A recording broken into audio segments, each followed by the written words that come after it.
with the gavel. Welcome to all. We're not doing any study clause by clause today. We're going to hear from our expert witnesses on the Private Members Bill, Ms. Zan's bill, Bill C-230. And we have with us today Sylvain Gaudreault, member for Jonquière,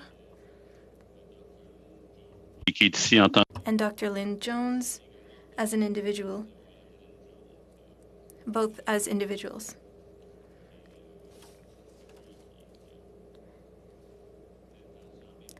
Lynn Jones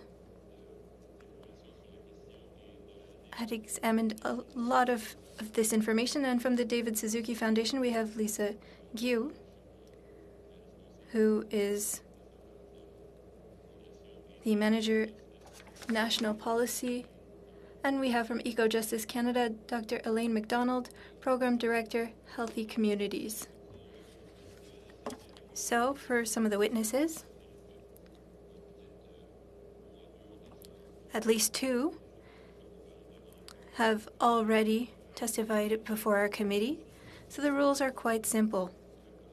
If you don't have the floor, please mute your microphone, and when you are speaking,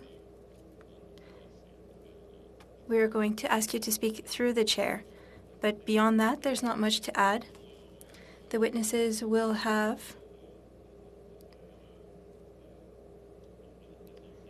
5 minutes for their presentations, and then there will be 2.5 rounds of questions, because at the end we have 30 minutes for our in-camera meeting in order to finalize the report on the Canadian Environmental Protection Act.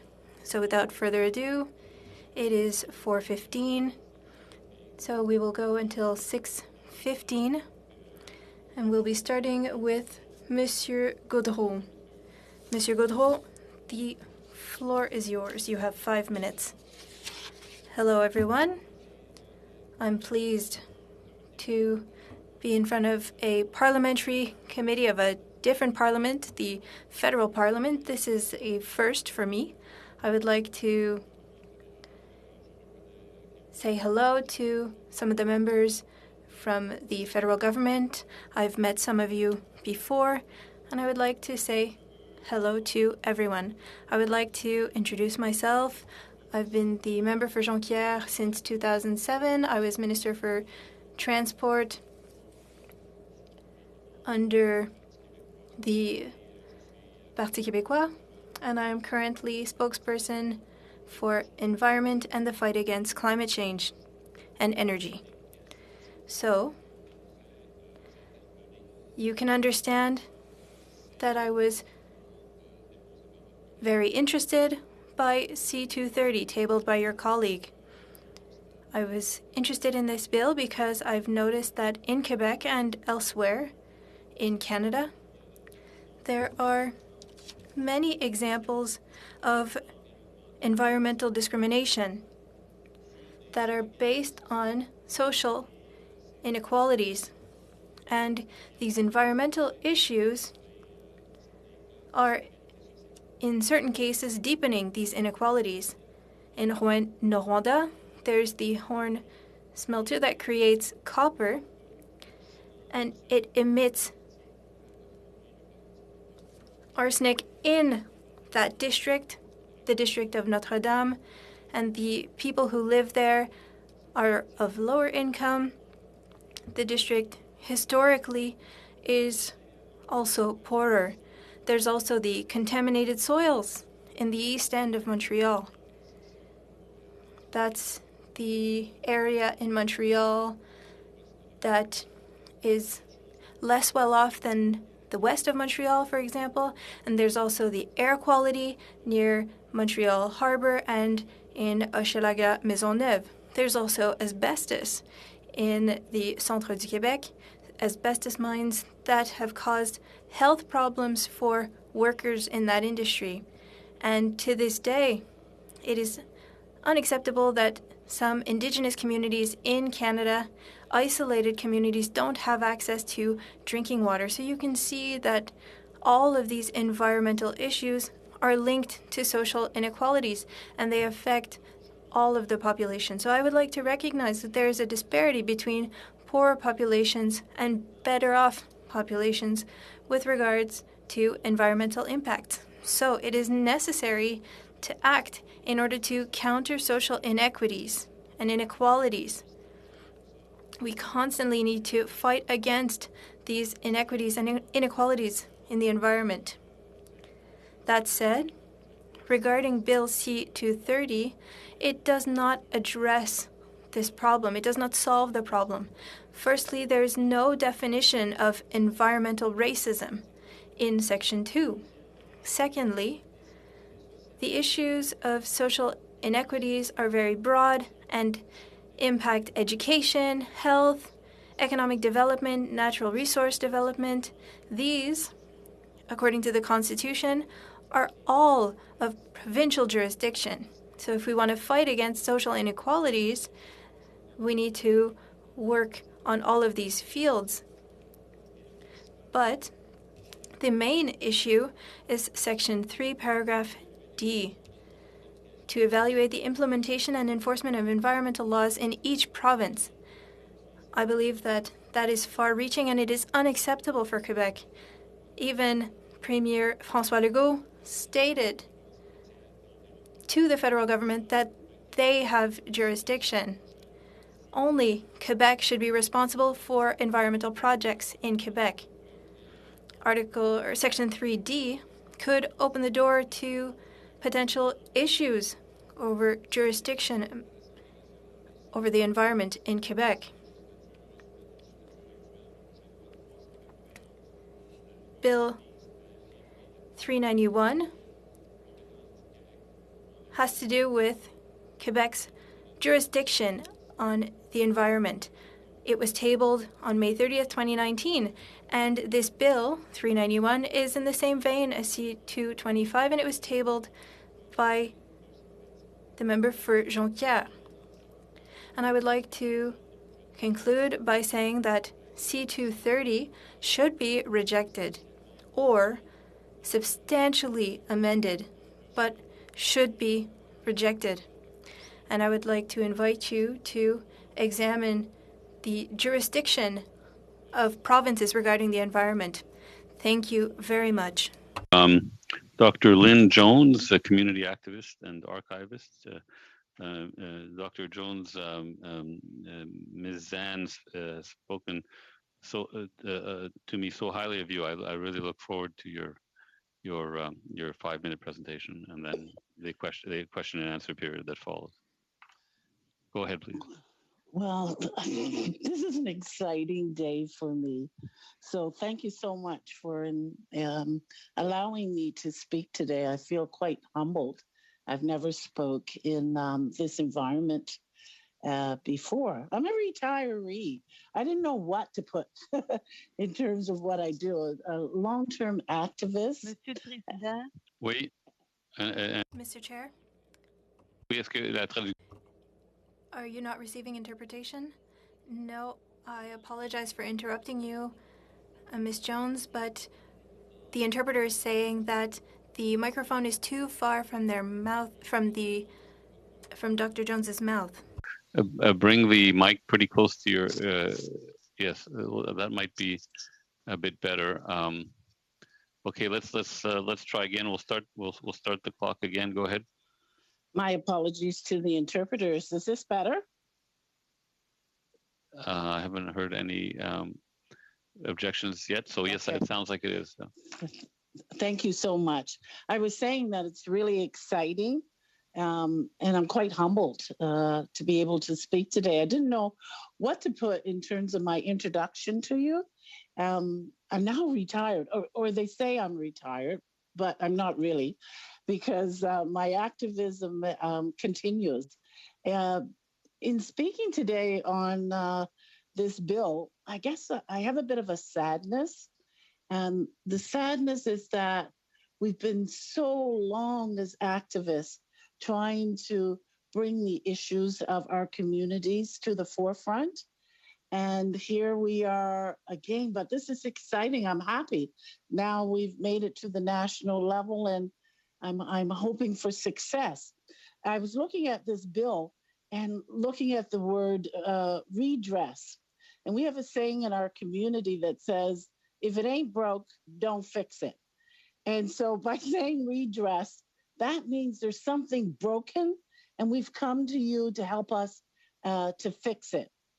I come from the African Nova Scotian community, long-term in Nova Scotia, which is the original African people of Canada.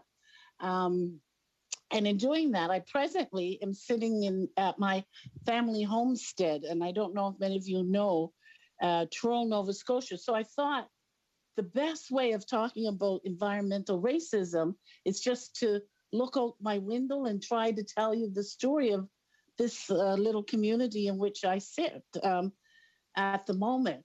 I know some of you have a hard time getting your head around why do we need this special environmental racism bill for these communities? And it's because of that word disproportionate that's in Bill C-230. It doesn't mean to say that environmental degradation doesn't happen in all different communities, but it is disproportionate that it happens in our community. This little community of Truro has 3 traditional Black communities, and they're nicknamed the Island, the Marsh, and the Hill. And on the island, it had a dump many years ago, even beginning before my time. And the Black community had to deal with all the atrocities that went along with that. The white community ended up that they started to move into closer to our traditional communities. And they said, this dump has to go. We're not having it in our backyard. So imagine where they decided to move the dump. They moved it to another Black area of the town, which we called the Hill. And where that original dump was, there was never any cleanup. There was never any encasement. And today, our children play on a playground that sits on that dump that's never been dealt with. From my community on the Marsh, it was a traditional Black community, which is now gentrified. There's only 3 families, Black families, that are left in this community where we were forced to live because of the racism of the day. And part of that has to do with the effect of the flooding that has taken place in this community. And with the flooding and the lack of adequate housing and resources, the Black community is all but disappeared. Like I said, there's only 3 families left. Because as new people came into the community, not from our community, they were able to have all the resources that go along with building and flood proofing and not having to deal with all the degradation that the Black community has. This bill, it asks only that you collaborate and develop a strategy on how to deal with this disproportionate impact that is still affecting our Black and Indigenous communities today. We're asking for redress. I'm proud to say I'm also a former trade union activist, and on the Canadian Labour Congress, I can remember many years ago introducing environmental racism to what was called a National Anti-Racism Task Force report. The Canadian Labour Congress, too, had trouble getting their heads around what is this thing, environmental racism, and why should you have special or distinct kind of clauses that go along with it? Well, in But fact, they, the work that you've done you're right. The term is new to many people, and it has begun to get some attention because of your work, which has inspired Bill C-230. Unfortunately, we're over time for this particular portion of the meeting, but I'm sure you will have many questions and many opportunities to add to your comments. Dr. Jones, and thank you so much. the story Thank you told really brings the issue into high relief. So we'll go now to the David Suzuki Foundation, to Lisa Gu, Manager National Policy. You have 5 minutes, please. Thank you, Mr. Chair, and thank you for the invitation to join you today. I'm joining you from Ottawa on the unceded territory of the Algonquin Anishinaabe people. I want to begin by acknowledging that horrific events in recent weeks have put a spotlight on racism in Canada, past and present. The discovery of unmarked burial sites of 215 children on the grounds of the Kamloops Indian Residential School, and the murder of a Muslim family in London, Ontario, targeted because of their faith. Bill C-230 is a starting point to address the environmental dimension of systemic racism in Canada. This is both timely and long overdue. We appreciate the committee resuming its consideration of Bill C-230 this week and urge you to favorably report the bill before the summer recess. I'm grateful for the insights that Dr. Jones just shared and would also refer you back to Dr. Ingrid Waldron's presentation to the committee on April 14th. Dr. Waldron's research into environmental racism in Canada and the conceptual framework she presented to you informs the David Suzuki Foundation's perspectives on Bill C-230. Mr. Chair, you just noted that the term environmental racism is new to many people, and this may in fact be the first time this committee has considered legislation on environmental racism, although I can't be sure. However, it's worth noting that many of the measures prescribed by Bill C-230 mirror legal requirements in the US that have been in place for a quarter century. I will give a brief overview of the US requirements because it highlights the gap in Canadian environmental law and governance, a gap that Bill C-230 would start to fill. The US Executive Order on Federal Actions to Address Environmental Justice in Minority Populations and Low-Income Populations dates back to 1994. It was issued by President Clinton and has been upheld to varying degrees by successive Republican and Democratic administrations. The order directs every federal agency to, and I quote, make achieving environmental justice part of its mission, end quote, and develop and report on environmental justice strategies.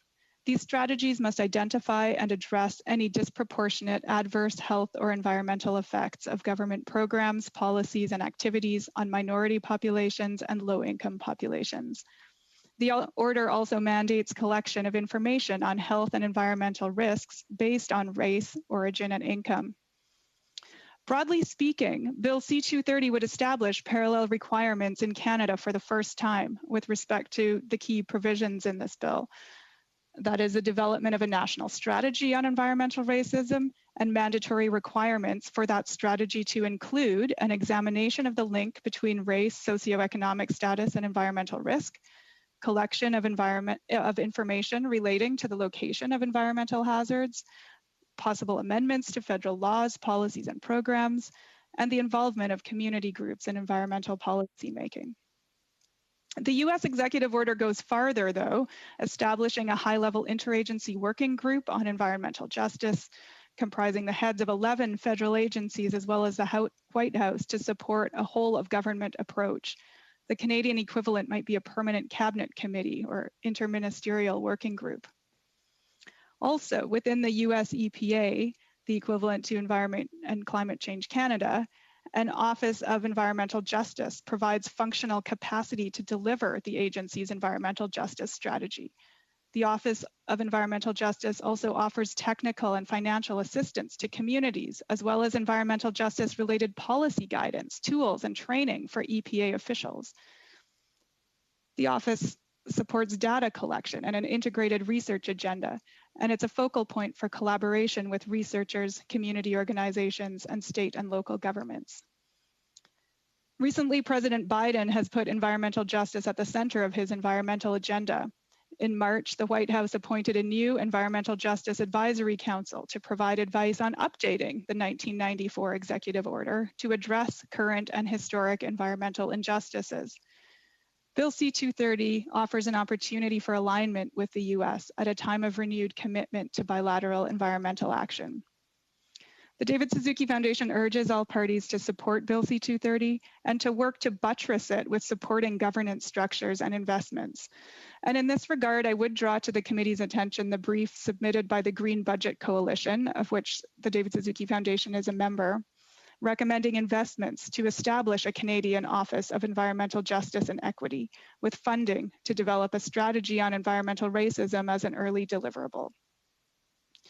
In closing, the David Suzuki Foundation has long advocated for legal recognition of the right to a healthy environment and the integration of human rights and equity considerations in environmental decision-making. Bill C-230 is an important step in this direction. Thank you, Ms. Gu, and we'll go now to Dr. McDonald for 5 minutes. Thank you, Chair, and thank you for the invitation to appear today to speak to this critically important bill to develop a national strategy to redress environmental racism. And as Lisa already spoke to, the horrific occurrences of the last few weeks have made it even more apparent how desperately we as a society need to address all forms of systemic racism within our country. I'm joining you for the traditional territories of several First Nations, including the Huron-Wendat, the Anishinaabe, the Haudenosaunee, the Chippewas, and the Mississaugas of the Credit First Nation. EcoJustice is Canada's largest environmental law charity. We work on behalf of individuals, communities, and First Nations and other non-governmental organizations to advocate for stronger environmental laws in Canada. EcoJustice is committed to Truth and Reconciliation Commission's call to action towards reconciliation with all Indigenous communities, and we are embedding a focus on justice, equity, diversity, and inclusion in all aspects of our organization. I will start by building on Mrs. Gu's remarks about the U.S. Executive Order on Environmental Justice. Following the executive order, the US EPA developed an environmental justice screening and mapping tool, or EJ Screen for short. Similar to the analysis mandated in Bill C-230, EJ Screen exposes the substantive inequalities of environmental hazards and risk impacting racialized communities across the United States. EJ Screen combines demographics with environmental data to calculate environmental justice indices at the census block level, data such as concentrations of air pollutants, proximity to hazardous waste sites, proximity to wastewater pollution discharges, cancer risk from exposure to hazardous air pollutants, and more are mapped and available to anyone with an internet connection. Communities, industries, and regulators all use EJ Screen for various purposes. For example, regulators use it to assess environmental and human health impacts at the community level, and communities access the analysis to redress environmental racism and push back against environmental racism. To demonstrate this point, I pulled some information from EJ Screen on an area near New Orleans, infamously known as Cancer Alley, near a cluster of refineries and chemical plants. EJ Screen shows that this community is almost entirely low-income people of color. They are at the 99th percentile, among the highest in the US for cancer risk from inhalation of air toxics, and similarly high for proximity of wastewater pollution discharges. That is just some of the information compiled and analyzed on the risk and hazards from pollution and toxic substances. Other hazards such as coastal flooding from climate change are also available through EJ Screen. Finding similar information on impacted communities in Canada is near impossible. For example, in the area known as Chemical Valley near Sarnia, Ontario, a cluster of refineries and petrochemical plants surround the Aamjiwnaang First Nation Reserve. While visiting homes within the Aamjiwnaang First Nation, I have seen how close the industry is, and I've smelled, tasted, and felt the pollution in my throat and in my eyes. I recognize my privilege when I returned to my home in Toronto. The only federal environmental database on pollution in Canada is the very limited National Pollutant Release Inventory, NPRI for short. And as the title indicates, all the NPRI provides is information on pollution releases from industrial sources and other facilities. There's no demographic information, no assessment of impacts on communities. Therefore, it is not a tool in its present form that can be used to assess and work towards substantive equality. The data analysis mandated by C-230, particularly in subsections 3A and B, could start to fill this urgent need in Canada. That is why EcoJustice fully supports the bill and recommends that it be passed by all parties. and that the data and analysis be publicly available so that everyone, including other governments, may use it to inform decisions that impact racialized and Indigenous people. However, if there is an interest in strengthening the bill, EcoJustice has some recommendations for additional provisions. We recommend an amendment to set out an obligation for the Government of Canada to take all necessary measures to ensure that environmental assessments and risk assessments under federal laws identify potential impacts on Indigenous and racialized people, and ensure approvals, permits, licenses, and other federal decisions do not perpetuate, intensify, or exacerbate environmental racism. In addition, we recommend that the bill include a low-risk, low-barrier legal mechanism for individuals and communities to enforce an alleged failure of that obligation. The last point I want to make is that I'm very familiar with Bill C-28 to amend CEPA, and I can reassure the committee members that C-230 is entirely complementary to C-28. C-28 lays out the foundations for recognizing the right to healthy environment in the administration of CEPA and requires consideration of vulnerable populations, but it does not mandate the collection and analysis of data on environmental racism as prescribed by C-230, nor does C-28 contain a specific focus on environmental racism. Both bills are needed and long overdue. We should thank the committee for their time and happy to try and answer any questions you may have. Thank you, Dr. McDonald. So we'll go to, we have 3 rounds of questioning. The third one is a bit truncated because of the work we have to do in the final half hour. We'll start with, and this is the 6-minute round. We'll start with Ms. McLeod. Thank you to all the witnesses, and I think we've had certainly very important testimony on this private members bill. And I want to start just by doing a quick check-in. There is no one that is presenting today that would say this bill does not impact Indigenous peoples. Is that accurate? That this is a bill that will implement? So is that accurate in terms of my statement? Okay, I'm not seeing anyone saying it's not accurate. So we do know that this is a bill that will have impact on Indigenous peoples and Indigenous communities. So where I struggle right now is, this government and many of the members here are committed to the UN Declaration on the Rights of Indigenous People. And I want to read an article from it. And Article 19 of the UN Declaration reads, "States shall consult and cooperate in good faith with Indigenous peoples concerned through their own representative institutions in order to obtain their free, prior, and informed consent before adopting and implementing legislative or administrative measures that may affect them."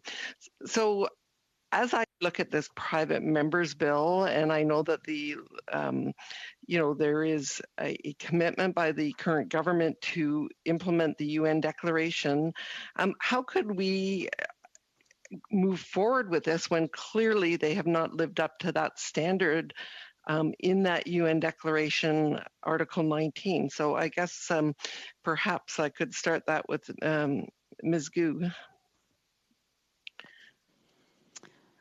I'm not sure if I fully understand the question, but perhaps one way to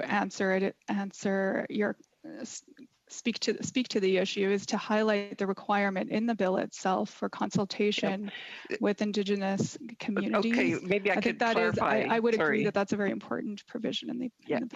So the clarification is that when a government or an individual wants to table legislation, before it's tabled, they need to have had good faith conversations with Indigenous peoples and their representative organizations. To my awareness, that has not happened with this bill, so it would be certainly completely inconsistent with the UN Declaration and what this House committed to, if that clarifies to some degree. So we have bills being tabled every day in this House where the government symbolically has said they are going to move forward with implementing the UN Declaration, but they're not living up to the articles that are within the UN Declaration. It is, I should mention that it is a private members bill. Yes, it is. I do appreciate that. It's not a government bill, but anyway, you've made your point. Is there who are you addressing this to? Well, I think, Ms. Gu, I was trying to clarify what my concerns were, and then I can open it up. So the lack of having any sort of process, whether private members' bill or government bills, is not consistent with the UN Declaration. Well, let me say from the outset that the David Suzuki Foundation calls for full implementation of UNDRIP. Unfortunately, I can't provide any insights on consultations that a member moving this bill or the government may have had on prior to bringing it forward to committee. Perhaps that's a question better posed to MP Zan. Does anyone else have any comments on that particular concern? Because clearly we do have a bill that is very impactful. So no other comments? Okay. Am I allowed to comment? Sure. I'm not sure, and I can't answer your question directly, but I can answer from having gone through the environmental racism bill that is then presented at the provincial level. So for example, in Rich, there are many people from the First Nations community that are part of the development, and even within the Ingrid Waldron's book, you can see all the consultations. So I have no reason to expect that consultation hasn't taken place, because it takes place all the time. So I just wanted to add that there is direct consultation at all times, and the community is part of the organizations. Great. How much time have I got left, Chair? About 40 seconds.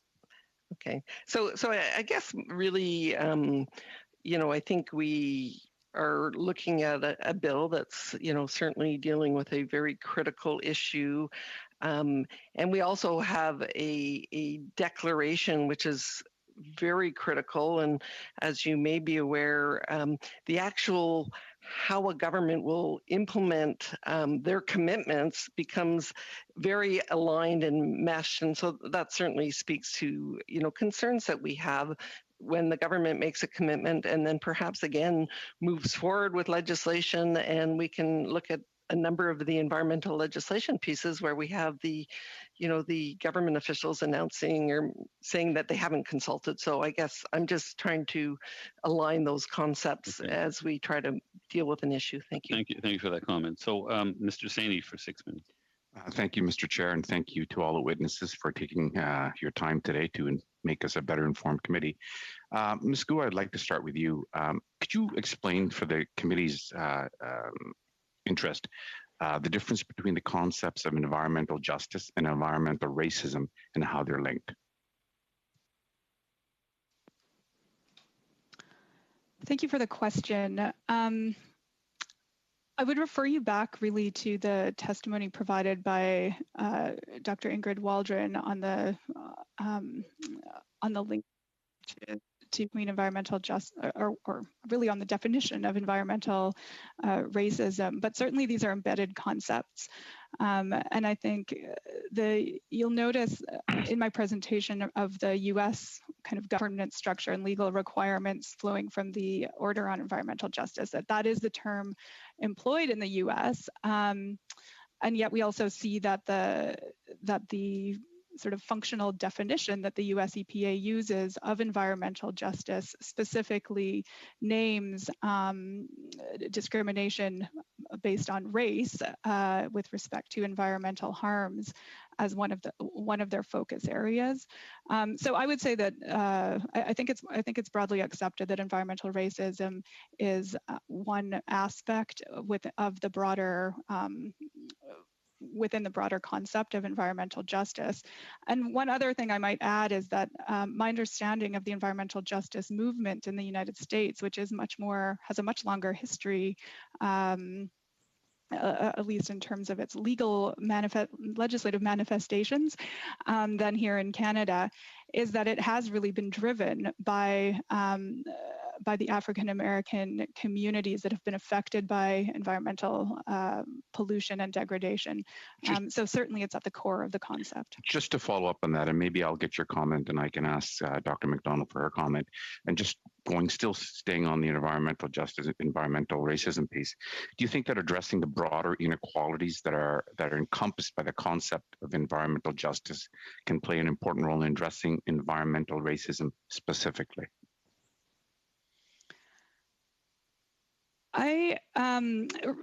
I'm conscious of this bill's specific focus on environmental racism, and I think it's appropriate to profile it in that way. Does the Government of Canada need to take broader action on environmental justice? Absolutely.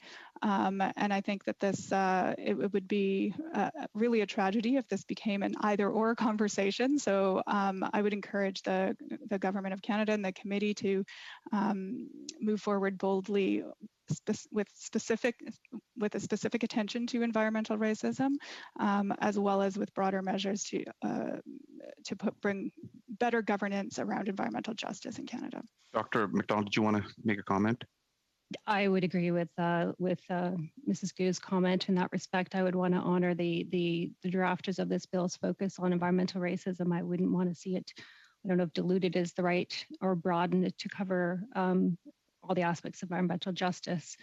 Certainly, work on environmental justice is needed. My hopes is that maybe some of the amendments coming forward in SEPA one day might help with that as well.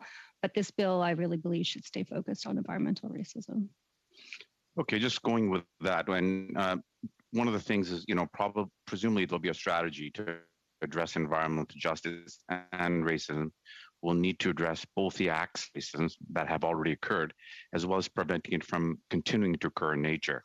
What sort of measures should a strategy contain to heal the wounds of environmental racism that has already occurred, and how should it prevent further actions from furthering environmental inequality? Ms. Gu, if you want to start. Oh, sorry, I wasn't sure who the question was directed to. Well, I think this is why this bill is a reasonable, is an important starting point, because there is some strategic thinking needed to really determine where to start and to take a broad look at the gaps that exist in the way that we currently do business in Canada with respect to environmental laws and governance. I maybe would invite Dr. McDonald as well to speak more to the suggestions that she offered around strengthening the enforcement provisions in this bill, because I think that I do agree that providing citizen access to justice would be an important way to improve accountability for the commitments being made under this bill. Certainly. So one of the suggestions. Yes, I can certainly talk a little bit about what I said in my 5 minutes, and that is, we suggested an additional provision that would actually put an obligation on the federal government not to perpetuate environmental racism through their own decision making, whether it be through environmental assessments, risk assessments under legislation like SEPA, any kind of decisions that may come out of the kind of federal bucket of laws that could contribute to environmental racism. I think there should be a mandatory obligation that each decision is screened for its impacts on racialized and Indigenous communities, and that decisions not perpetuate or further environmental racism. Now, that's kind of a forward-looking piece. I also suggested, with respect to upholding that obligation, that there be a citizens enforcement tool where citizens could have a low risk, low barrier way to hold the government accountable to that obligation. One last point, please, and then we have to move on. In terms of the redress, the backwards looking, that's a little bit harder. But the bill does speak to compensation within the strategy, and I think that is one aspect that can help with the redress. Thank you, Madame Posey. Madame Posey, c'est à vous. Madame Posey, you have the floor. Thank you. And thank you to all the witnesses for being here today. My question is for Monsieur Gaudreault, who I know for his work in the environment. Monsieur Gaudreault, you said during your opening remarks, health, education, natural resources, which are of provincial jurisdiction, are essential for social equality. And in Quebec, living and respecting biodiversity has been a part of the Charter of Rights and Freedoms. It's quasi-constitutional and protects all Quebecers. So I wonder if including sections on that same issue, when the legal value would be lesser. In the bill, C-230, do you believe that because of the Quebec exception, these laws are less important for Quebec than for the rest of Canada? Answer: yes, thank you for your question. That is part of what I said earlier. In the Quebec Charter of Rights and Freedoms, there is the right to biodiversity and the environment, and we need to do more. There needs to be discrimination. Currently, it is a value in the Quebec Charter of Rights and Freedoms, but it needs to go further. I agree with your point of view, but I would like to add that if we want to fight social inequalities that are created and reinforced by environmental issues, well then, we need to act on all fronts. That means act in the matter of health, education, on natural resources, social affairs, and these are all things that are of provincial jurisdiction. So I believe that it's in that way that we need to act regarding the provincial jurisdiction. Thank you. In the other legislature, I had tabled a bill on the environment. Mario Simard, my colleague, also tabled this, and it's not a position that is held only by the Bloc Québécois. It's also something that has been important for the government of Quebec. Essentially, it states that Quebec laws protect the environment in Quebec, and these laws take precedence over Canadian laws because the territory belongs to us and because the federal government should not violate Quebec responsibilities regarding the environment. I believe that these are things, like I said earlier, that are not important only to the Bloc Québécois, but also to all Quebec governments. Answer: that is why Section 3 of C-230, paragraph D, is completely unacceptable. I would like to remind you that in the federal election 2019, Premier François Legault had written a letter to all of the party leaders, the federal party leaders, in order to urge them to respect provincial jurisdiction. Of course, in the past, one could not have foreseen the environmental crises. And regarding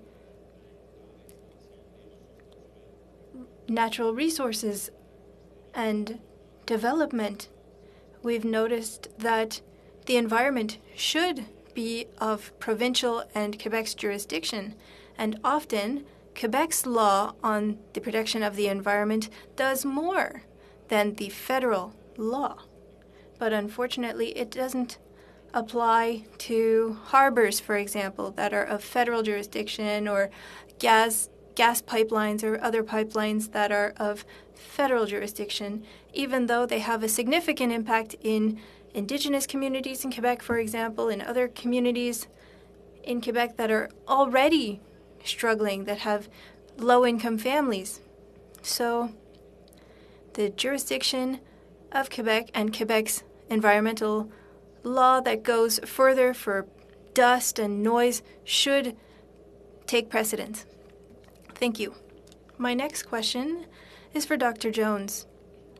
Considering what you've heard and what we've mentioned regarding Quebec's jurisdiction on the environment, and considering as well the different realities that communities face with the environment, do you not believe that it should be up to the provinces to be responsible for that and to reinforce their environmental laws and their social safety nets?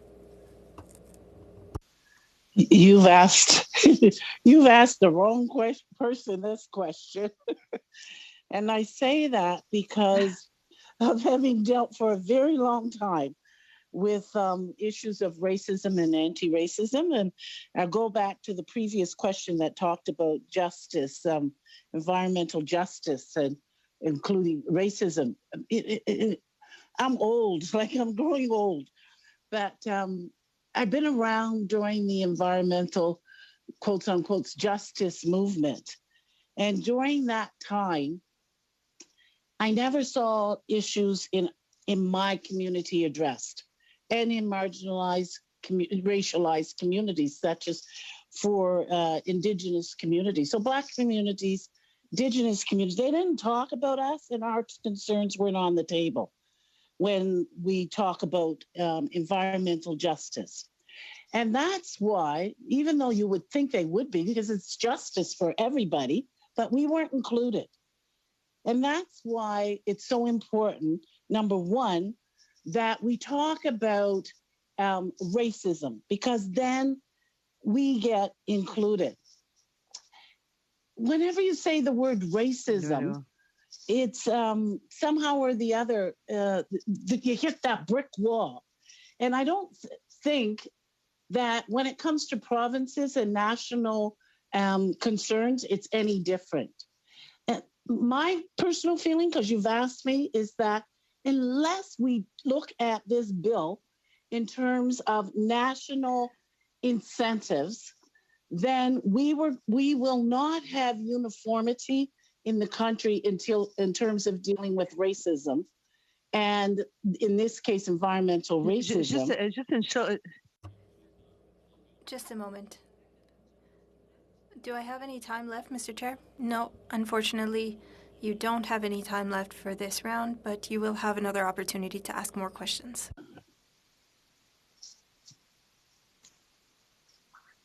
Mr. Bachrach. Mr. Bachrach. Thank you, Mr. Chair, and thank you to all of our witnesses for their thoughts on this very important topic. Dr. Jones, I wanted to offer you an opportunity. It felt like you got cut off there. If you wanted to finish your thought, and then I can dive into my other questions. I think you're on mute. I'm so sorry. Like I said, kind of my thoughts got broken up there. I wanted to say that what is really great about this bill is that it is national. We tried to address environmental racism, for example, at the provincial level. And although we made headway, we didn't make it through because there needed to be, the concerns happen, not only, for example, in Quebec, but they're happening. The racism is the same across the country.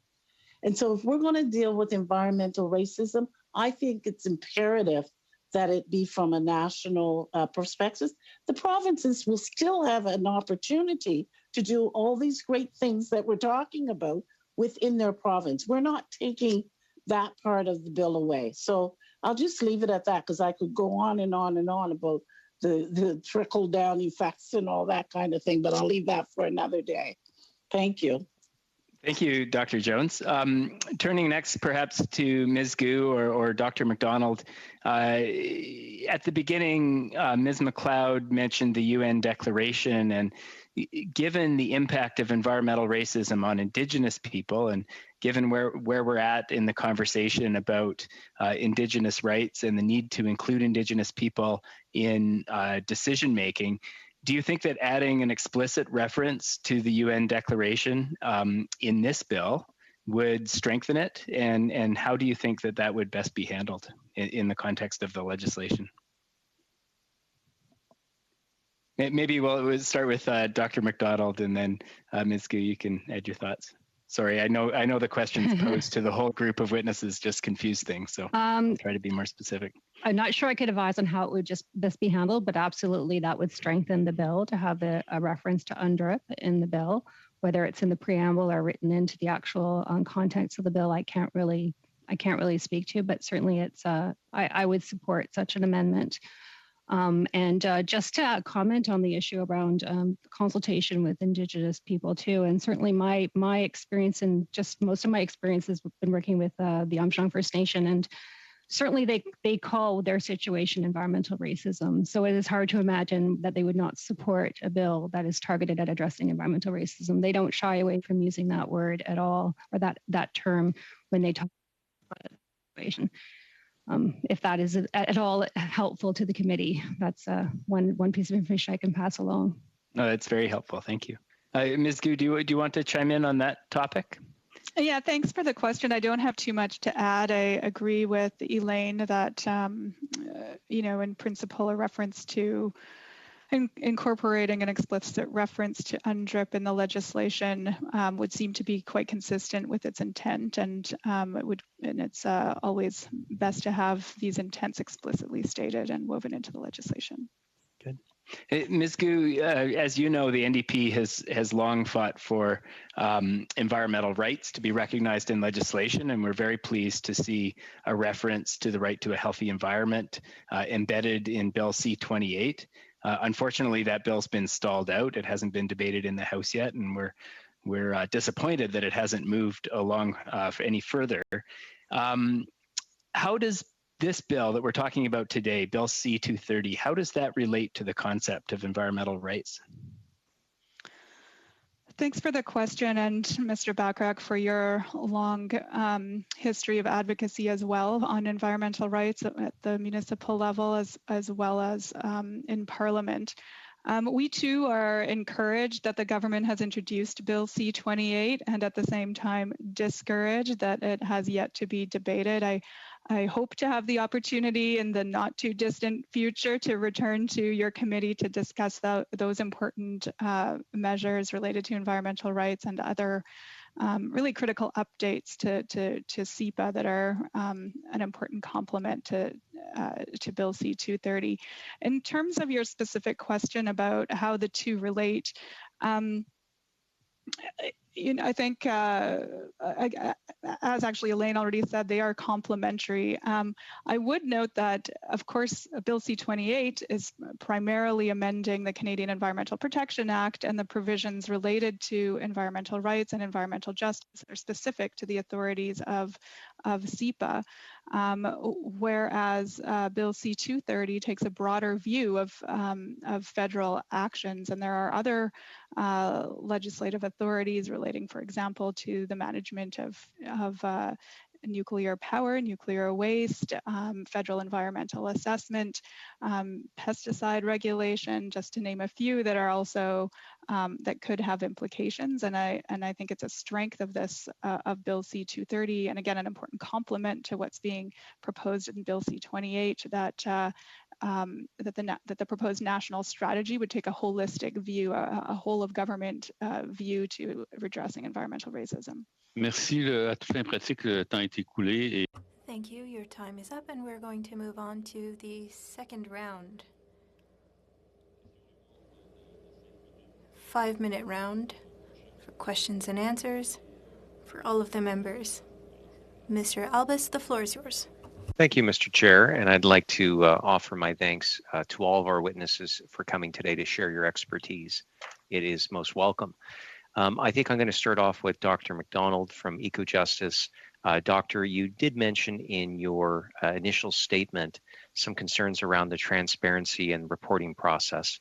It was a very minor reference. I just would like to hear just a little bit of a broader explanation of what you meant by this bill creates obviously a consultation process, but how would you like to see the reporting done?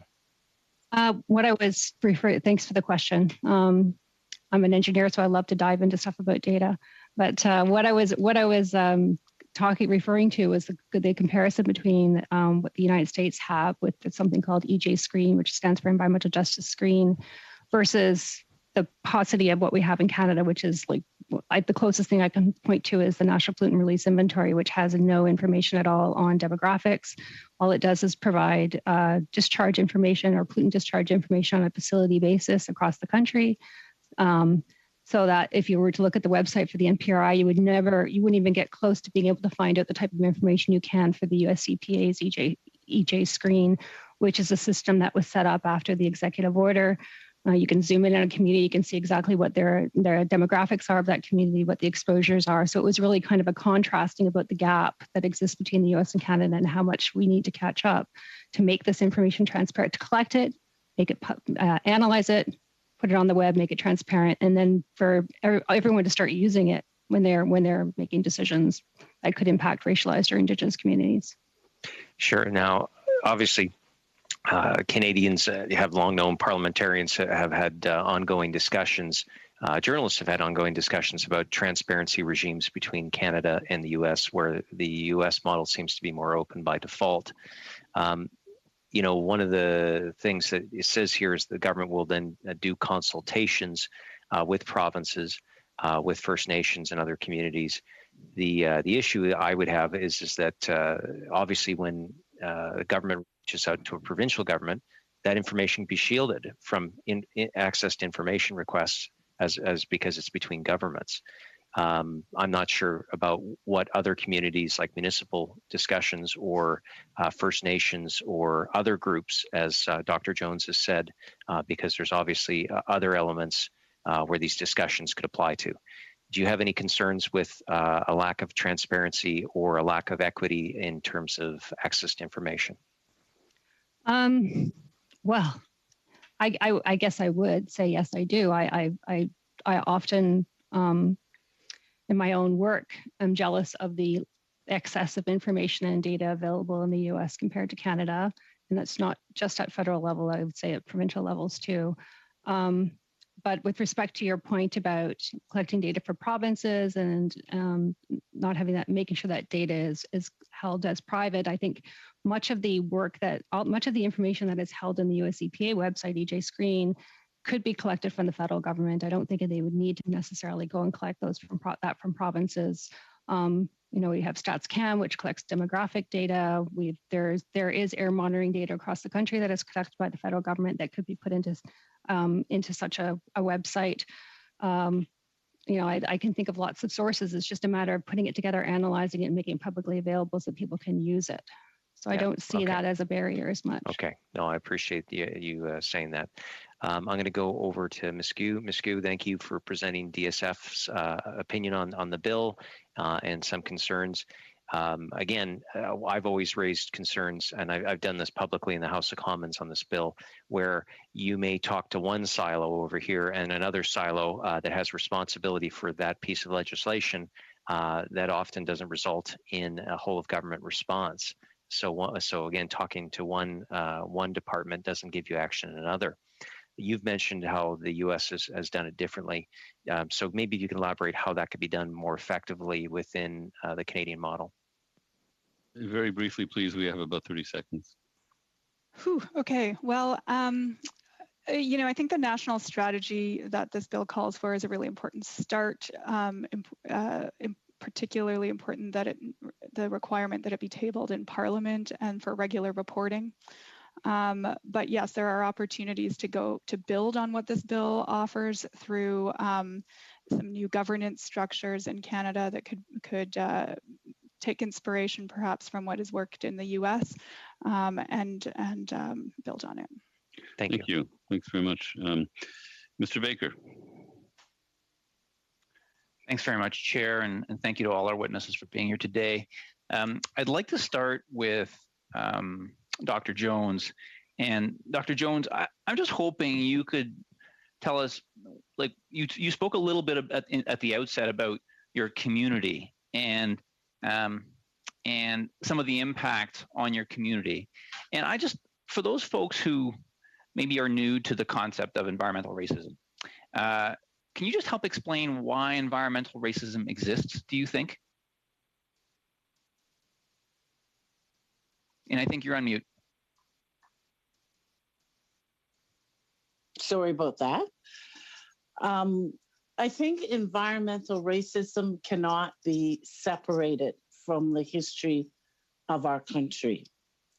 I also chair the Nova Scotia chapter of the Global African Congress, which addresses the atrocities of what happened as a result of the transatlantic slave trade, which we don't like to talk about in Canada. So from an African people perspective in Canada, we've been dealing with racism for well over 400 years since we came to the Americas.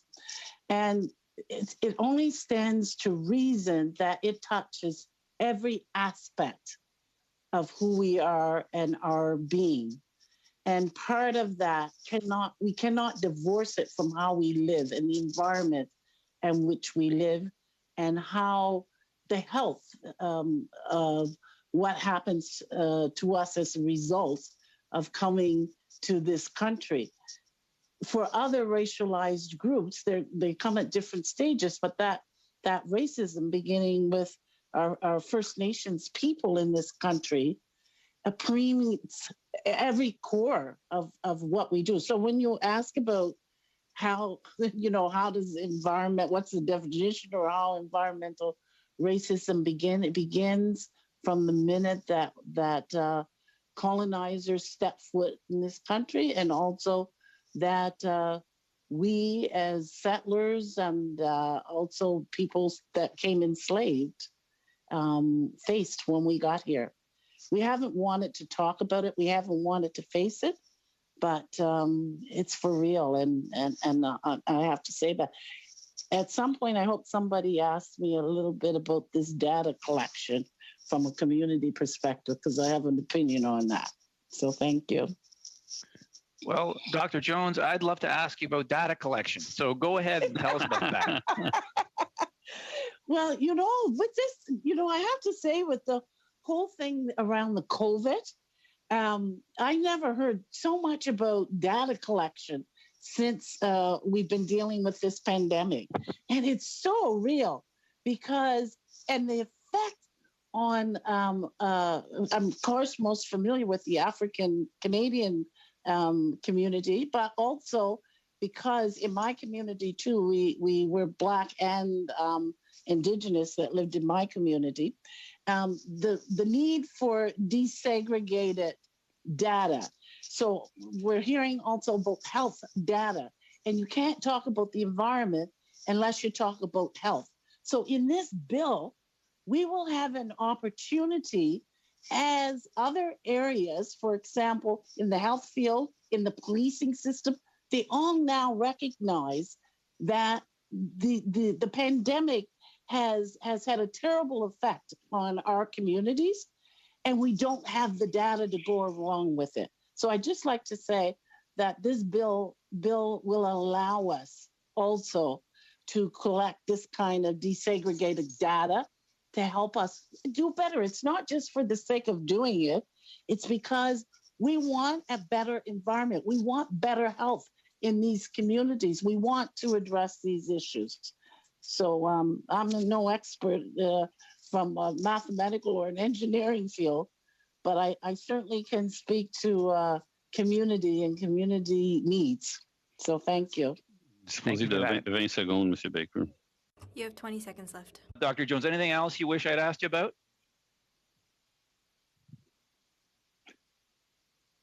Dr. Jones, anything else you wanted to say? I've got about 20 seconds left. Just that I know there's not everybody's completely in tune with this bill, but we need to pass it, and Canada needs it. And once we do that, we can work out all the arms and all the nuances and all the provincial and what have you. Perfect. But at some point in time, we got to move forward. Okay. Thank you, Dr. Jones. Thank you, Dr. Jones. Madame Posé, vous disposez. Ms. Posé, you have 2.5 minutes. Thank you. My question is for Monsieur Gaudreault. We heard about things that have happened elsewhere. Could you tell us about issues here in Quebec, or issues in Quebec, answer. Of course, there are environmental impacts that are very difficult for poorer communities, immigrant communities who live in communities that are less well off, in neighborhoods that are less well off, rather.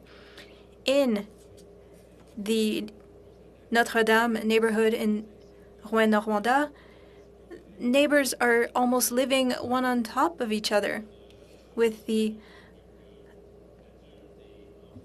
copper factory, and they are 4 times more in contact with arsenic than other neighborhoods. And ethnoculturally, that neighborhood contains workers from the horn factory, so 4 times more impacted by arsenic, and that is unacceptable. We need to fight against that. That is what we call environmental justice. And I believe that in order to fight for better environmental justice, we need to have more broad services that touch on many services like education. Can you give us an example of the social safety net that exists in Quebec that Ms. Zan had mentioned? You have about 30 seconds, Mr. Gaudreau. For not-for-profit daycares, for example, tuition that is lower than elsewhere for university. It allows families to have first-generation children who get to go to university. There is more affordable hydroelectricity than elsewhere in Canada. This is how we are able to work in order to decrease environmental impacts, fight for environmental justice in all communities that are impacted by these issues. Thank you, Mr. Gaudreau. Mr. Bachrach, you have 2.5 minutes. Thank you, Mr. Chair. I have a question for Dr. McDonald regarding enforcement. Now, we've just been completing a study on the enforcement of the Canadian Environmental Protection Act, and through that study have discussed some really concerning barriers that citizens and groups face in pursuing enforcement of the Act. Could you speak to enforcement in the context of this bill that we're discussing today, and how it could potentially be strengthened to give citizens or communities better access to redress? Well, probably the biggest barrier, thanks for the question, is the cost issue. The risk of adverse costs, even the cost of having, hiring a lawyer to be able to access the courts. Certainly in our experience at EcoJustice, we do a lot of litigation, is the cost risk in Canada. And it's not as bad, I must say, in federal court as it is in some provincial courts, but the cost risk is certainly for many individuals and small communities that just don't have the funds, absolutely the biggest barrier to being able to bring something before the courts. So that's why we suggested kind of an easy, low risk tool that would waive costs unless the case was fictitious, for example. There is a Environmental Protection Action provision in the Canadian Environmental Protection Act, which we've looked at, and we have some concerns with that. It's never been used because it does create a lot of barriers to being able to be used. For example, it requires a person to have to go through an investigation first and get a response from the request an investigation of government first to get a response from the minister that's unresponsive or no response at all, and then they can move into taking this on. But once again, the cost risk is really the major barrier that I see there in terms of being able to take that on. So, time for a quick comment or a short question and short answer. Mr. Bachrach? Mr. Bachrach? You're on mute. Sorry, Mr. Chair, that I used my precious seconds talking on mute. No, that's fine. We'll give that back. I think the follow-up would just be, whether looking at the contents of this bill, does this concept of enforcement have any real bearing in this legislation, or in the same way that it does in CEPA, for instance?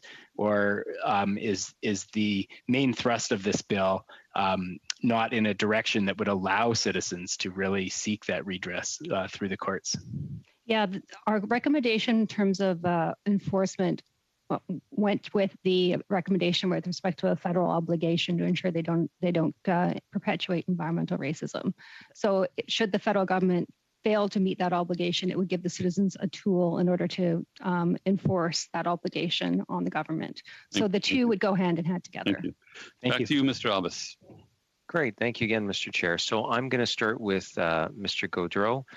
Thank you for your service in the National Assembly. There was a case in my former riding where, and I agree with your arguments in terms of that provinces are uniquely situated. They're local. They often have the enforcement capacity to immediately jump on cases of violation of environmental laws. I agree with that. In my former riding, though, on a First Nation reserve, it turned out where someone was taken to court and they were charged, and I think the provincial government of British Columbia was looking to collect $100,000 in fines for the burning of some wood that was burned illegally. And the court found that it was ultra vires, that it was actually under federal jurisdiction because it was the Penticton Indian Band Reserve, which is under the federal side. What happens when you have, and by the way, under the Indian Act, it actually says that the penalty would be around $250. So, as much as that argument says to me that provinces should be able to enforce their laws, unfortunately, there's just some cases where provincial laws don't align. How would you address that, sir?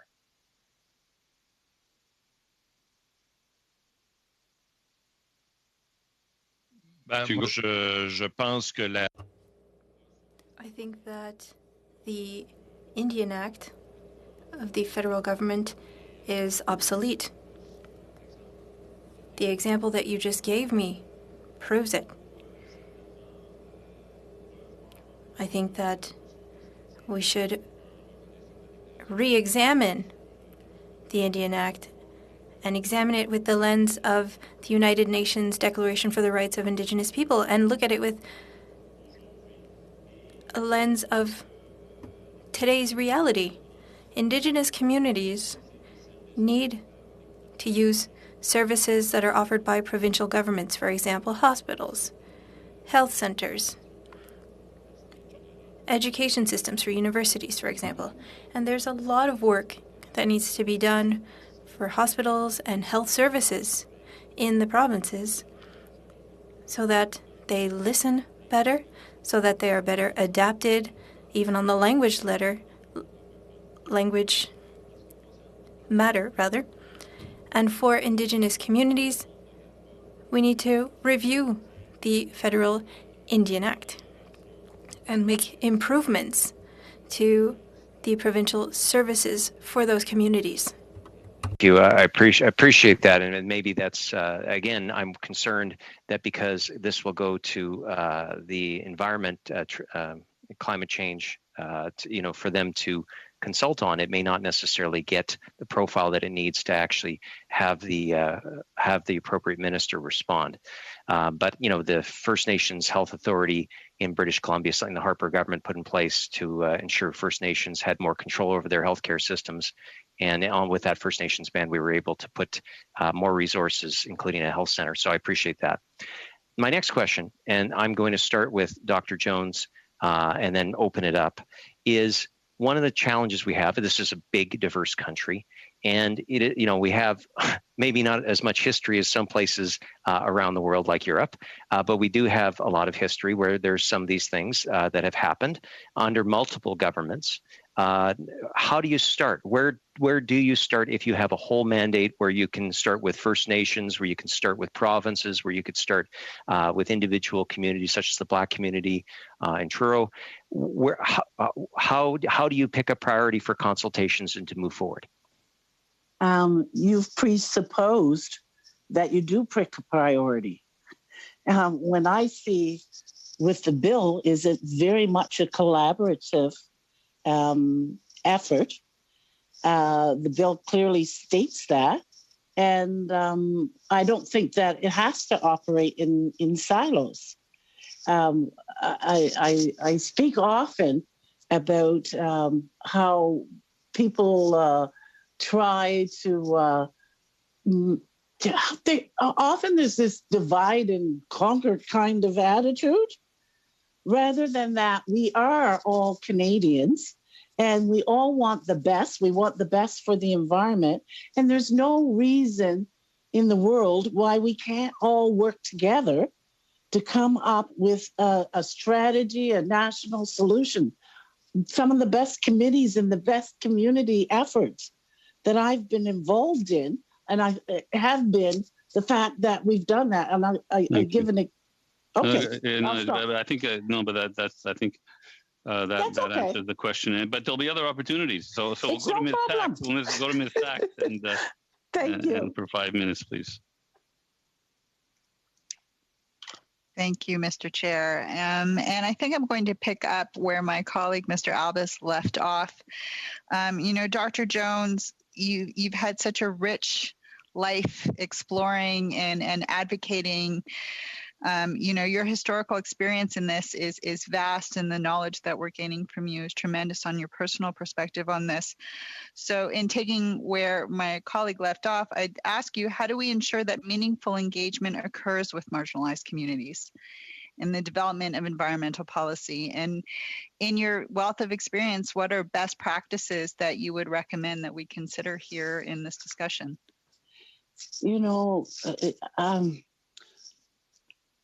Always for me, it's to consult because somebody's mentioned this in a different aspect, the communities concerned. They've been dealing with the land, the environment all their lives. And they might not do things the way you normally do things. They have different ways of getting together, different ways of talking, different ways of judging. So it's a matter of putting people at a table and having them come up with strategies and ways of how they want to deal with their communities. Government has this terrible way, and I worked for government at one point, of thinking they have all the answers and that their way or the highway. And when in actual fact, the most success that we have had is when when you put these communities together and they work through and they come up with the best strategies in the West, that we could do that with this environmental racism bill. In fact, this is an aside, but we're doing it with our Black Lives Matter fund, where the communities themselves are saying what they require and what their needs are. Sorry, Dr. Jones, could you hold the mic closer to your mouth again? Thank you. I talk too much, don't I? No, it's not that. It's just you need to, for the interpreters, we just need to get the mic higher up. We're learning so much from you, Dr. Jones. It's okay. I'm just excited. I know. I'd like to carry that a little further. I have extensive work in shared society building in another side of the world, both in Israel and Palestine. And one thing that I've learned in this process when you consult with communities is you learn a lot, but you also learn where the gaps are. And we were talking earlier about the data, and I'll open up this to other colleagues who are witnesses who are here as well.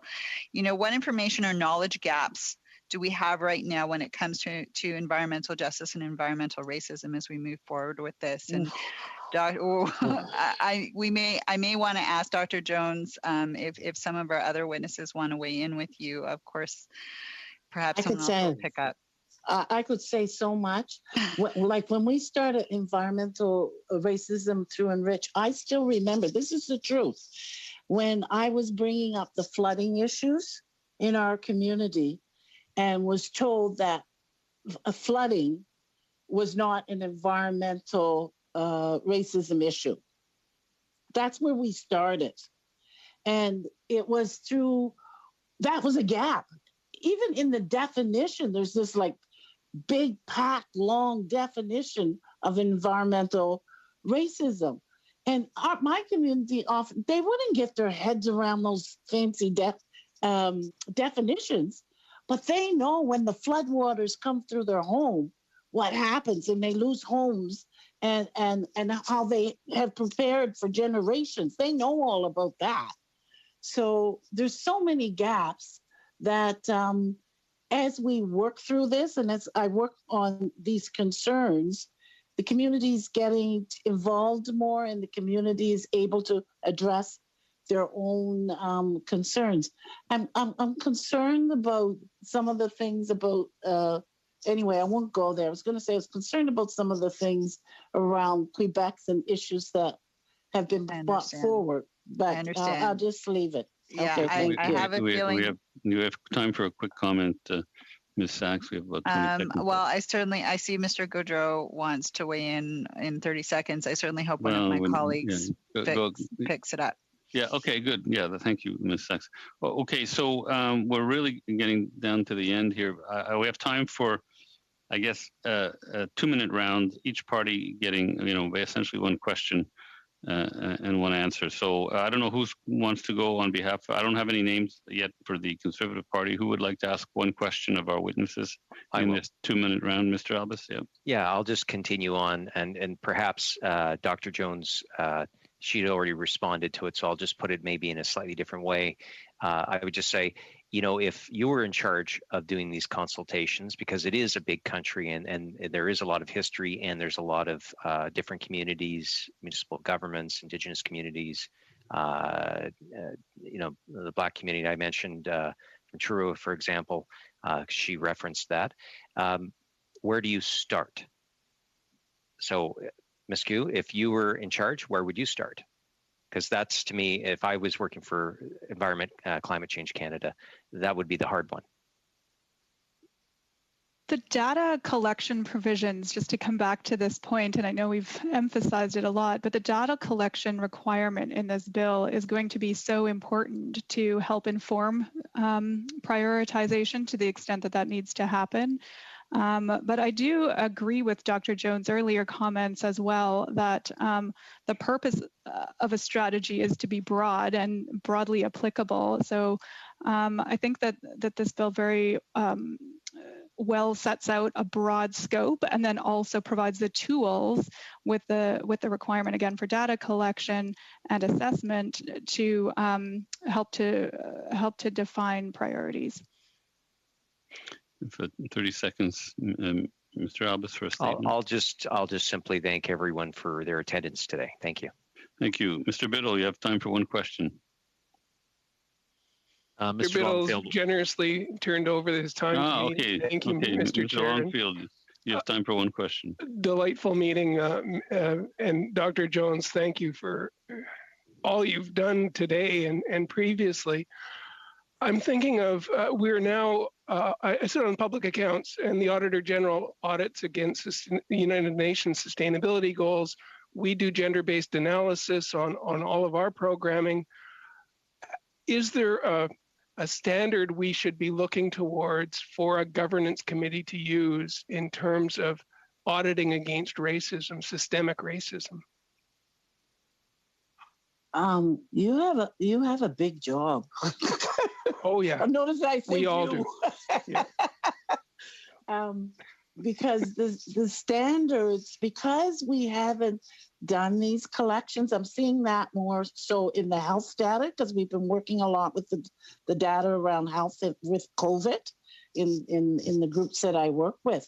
And also there's concerns because data can also be used against communities, not for communities. So I can't answer that question quickly because there's so many parts to it. It has to be informed data, and that is not. I'm thinking South Africa went through Truth and Reconciliation. We are going down some of those roads. How do we stop people from relocating other people to garbage dumps? We can't do, first of all, we have to admit that we're doing that. And that's the problem that we have in this country, is that we refuse to admit that these things are happening, and we keep trying to point out examples where it's happening on a basis to somebody else. Yeah. When in actual fact, this is talking about disproportionate impact. That's the key. And that's what, until you accept that, we're not going anywhere until you admit it. And that's what this bill is aiming for. Soit Madame Posé ou soit Madame. I have either Ms. Posé or Ms. Michaud for a question. Ms. Posé, she's there. Okay, go ahead. My question is for Mr. Gaudreault. You talked about the fight against inequalities. Can you define what environmental justice is? Answer. I believe that in the context of irremediable climate change, environmental justice is the main challenge for our populations, and any impact on any population, well, we need to fight against these impacts. There are 3 steps. The impacts of the past that we need to right for Indigenous populations, for the working class populations. Matters of the past that need to be rectified. There's the current impact related to climate change, whether it have to do with health, public health, and there are the future impacts related to the environmental transition. So workers and families that will have to transition to other types of jobs in order to work in another field, that is also environmental justice for all. And that's why governments, provincial and federal, need to invest in a fair transition for our workers, our vulnerable populations, whether they are racialized or Indigenous, whether they are in poorer neighborhoods, communities, even people with good jobs who will need to move to a different job for the future. That would be a fair transition. Thank you. Mr. Bachrach, you have enough time for one question. A question for Ms. Gu, and this is a question I asked a previous panel of witnesses. Often when we think of environmental racism, the most intuitively understood examples involve contaminated sites near communities or very site-specific incidents. In the region where I live and represent Northwest BC, climate change is disproportionately affecting First Nations communities, as you well know, and that impacts wild salmon stocks, it impacts wildlife and so many other values, but it's a fundamentally different kind of impact than a site-specific contamination. Because it's linked to global climate change, which is it's a global problem. Is this bill going to sufficiently address those 2 very different expressions of environmental racism? Thank you for the question. And what would that look like in the context of the national strategy, for instance? Yeah, that's an important question, and I think good guidance for the committee to give government in developing the national strategy. Place-based impacts are, as you say, very important and probably what comes to mind first. But certainly climate change has effects that fall in the same category of environmental racism. There are other examples as well, and I know I don't have too much time, but just briefly, for example, there's recent research looking at air quality in Canada's major cities, find consistently that the worst air quality is in neighborhoods that are in racialized neighborhoods. And so I think that is looking at the federal jurisdiction to solve some of these problems. In part, what the collection of this systematic collection of data and the strategy have to offer is to put a focus, bring a focus onto these disproportionate impacts, so that decision making goes beyond consideration of general population risks and really is able to understand the risks to the specific populations that are most affected. Merci, merci. Alors, Thank you very much. We are now going to take a quick break before moving in camera. But before that, I would like to thank all of the witnesses for your presentations and your perspectives on this important matter.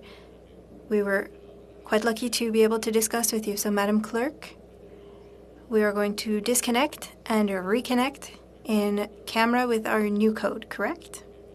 Perfect. Thank you again to the witnesses, and hopefully I'll be seeing the committee members in just a moment. Thank you.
Thank you.